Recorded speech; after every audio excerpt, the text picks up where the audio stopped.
Assalamualaikum warahmatullahi wabarakatuh. Perkenalkan, nama saya Ridwan, saya mahasiswa hybrid Fakultas Manajemen Universitas Nasional Pasifik. Izinkan kali ini saya memaparkan tugas kelompok mengenai analisa kasus ekonomi mikro berdasarkan teori Keynesian. Yang saya ambil materi kali ini adalah bersumber dari berita, yaitu CNN Indonesia yang diposting pada tanggal 3 November 2022, tepatnya hari Kamis. Nah, di situ mengambil judul pengkajian kenaikan cukai.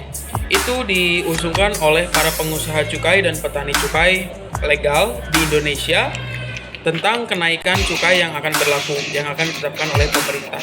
Hal itu diberatkan oleh para petani dan pengusaha cukai legal karena bisa memicu kerugian yang lebih besar. Faktor-faktor lain adalah adanya peredaran yang sangat luas dari perdagangan rokok ilegal yang sangat murah yang beredar di pasaran. Pemerintah tidak bisa mengontrol langsung peredaran rokok ilegal yang murah tersebut. Nah, alhasil para pengusaha dan petani menuntut pengkajian kenaikan harga cukai, mengingat agar harga rokok legal dan ilegal bisa bersaing gitu. Nah, kenapa para pengusaha dan para petani mengusungkan pengkajian ulang harga kenaikan cukai? Karena menurut teori Keynesian, pemerintah juga berhak mengikut campuri tentang perekonomian, tentang usaha, mulai dari produksi, pengedaran, dan penjualan. Dan ada teks di situ, yaitu cukai. Nah, apabila penurunan penjualan terjadi, otomatis pemasukan kepada negara dari cukai yang dihasilkan, dari pendapatan cukai yang dihasilkan itu menurun, sehingga perekonomian negara tidak stabil, kan terus menurun. Nah, jadi hal ini perlu dikaji, dan Ruli setuju dengan teman Ruli, perlu dikaji untuk lebih menstabilkan ekonomi yang ada di Indonesia. Dan berdasarkan pengkajian berdasarkan teori Keynesian, memang perlu pemerintah mengawasi dan turun tangan langsung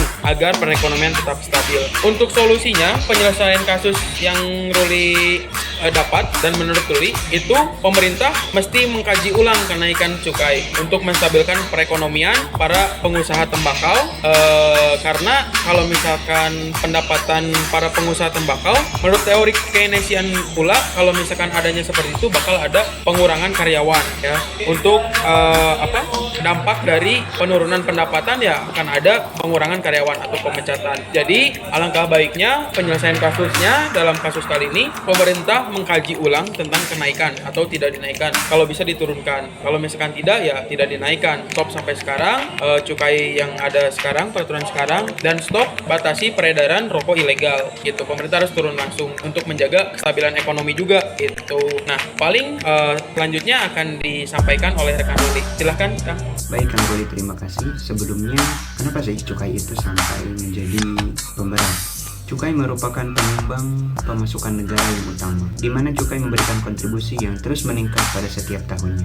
Latar belakang itulah yang menyebabkan pendapatan negara dari cukai terus digalakkan. Cukai merupakan suatu pungutan yang dikenakan pada barang-barang tertentu yang memiliki kriteria khusus sesuai dengan undang-undang cukai. Ada beberapa karakteristik yang menyebabkan barang-barang tersebut terkena cukai. Dalam pasal 2 ayat 1 huruf A sampai dengan D, Undang-Undang Nomor 39 Tahun 2007 dinyatakan: A. Barang-barang yang konsumsinya harus diawasi. B.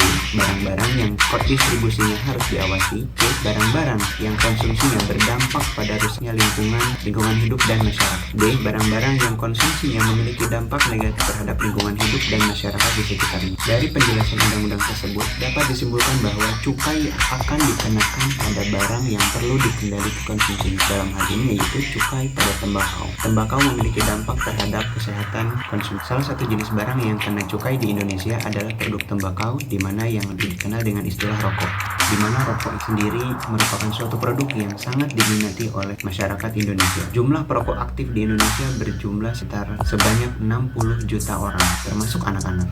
Dan hal ini tentunya sudah menjadi indikasi bahwa rokok telah menjadi kebutuhan primer bagi sebagian besar masyarakat Indonesia. Berdasarkan kriteria pada undang-undang yang telah saya sebutkan, diantaranya yaitu suatu barang yang memiliki dampak negatif terhadap lingkungan hidup dan masyarakatnya, yakni rokok, memiliki dampak negatif terhadap terhadap kesehatan masyarakat, penyakit paru-paru, impotensi, dan organ reproduksi, penyakit lambung, dan risiko stroke.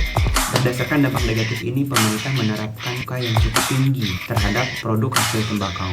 Namun di sisi lain, kenaikan cukai ini memiliki dampak juga terhadap para produsen dan juga banyak produsen-produsen olahan tembakau atau produsen pabrik rokok banyak yang tutup, maka dampak secara langsung adalah serapan tembakau hasil petani kian berkurang. Adapun dampak lainnya ialah maraknya rokok ilegal atau rokok murah yang mungkin dalam penamaannya atau brand mungkin cukup asing di telinga karena produsen tersebut tidak membayar cukai. Untuk sisi lainnya mungkin dampak terbesarnya ialah akan timbulnya pengangguran dan kesejahteraan petani menurun dikarenakan selain serapan tembakau hasil petani berkurang dikarenakan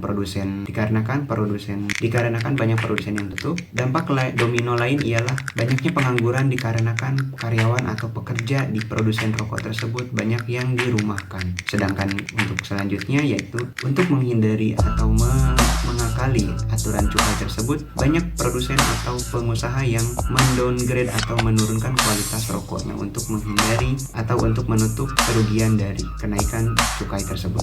Kesimpulannya, selalu akan ada pro dan kontra di setiap kebijakan yang dibuat. Mungkin pemerintah dalam hal ini penerapan kenaikan cukai atau cukai dalam hal ini kenaikan cukai pada olahan tembakau yakni lebih ditujukan terhadap bentuk kepedulian pemerintah terhadap kenaikan cukai terhadap olahan hasil tembakau merupakan bentuk kepedulian pemerintah terhadap masyarakat Indonesia, di mana konsumsi olahan tembakau lebih banyak dampak negatifnya daripada dampak positif. Namun di samping itu pula ada kontra yang timbul, di mana para pengusaha, para pekerja, dan para petani di sektor tembakau berseberangan dengan tujuan pemerintah. Maka dengan ini sangat perlu dilakukan peninjauan kembali atau sosialisasi lebih mendalam mengenai kebijakan yang dikeluarkan oleh pemerintah. Menurut pandangan kami, cukai yang dinaikkan yaitu lebih ke arah untuk menekan konsumen atau pengguna atau menggeser dari kebutuhan primer masyarakat Indonesia akan merokok menjadi berkurang. Namun di sisi lain, kesejahteraan para pengusaha, para petani dan para pekerja yang menggantungkan kehidupannya terhadap segmen tembakau perlu juga dipertimbangkan. Mungkin salah satunya ialah dengan pengetatan regulasi yang berfokus pada distribusi penjualan terhadap segmen konsumen yang tertentu yang diperbolehkan, di mana yaitu distribusi dan pembeli selayaknya dibatasi dengan seketat mungkin, di mana untuk usia tertentu atau anak-anak tidak diperbolehkan membeli ataupun tidak diperbolehkan mengkonsumsi, bahkan sekedar membeli pun tidak diperbolehkan. Selanjutnya perlu dijalankan penyuluhan kesadaran akan dampak yang ditimbulkan oleh olahan tembakau dalam bentuk rokok, diantaranya gangguan kesehatan yang sudah mungkin banyak dicanangkan pada sosialisasi iklan, promosi, pada sosialisasi pemasaran produk tersebut, dan mungkin pada masa yang akan datang tidak menutup kemungkinan untuk diadakannya layanan pengaduan yang real bagi pelanggar, di mana pelanggar akan mendapat hukuman yang telah diperhitungkan dengan matang, yaitu pelanggar pengguna atau pelanggar pembeli atau bahkan pelanggar penjual dan pengusaha yang menjual hasil olahan rokok tersebut yang tidak tepat sasaran. Lalu menjaga sinergi pendapatan negara dalam bentuk cukai dengan produsen tembakau yang saling menguntungkan. Demikian pembahasan yang dapat kami sampaikan. Apabila ada kritik dan saran, silahkan untuk disampaikan. Terima kasih.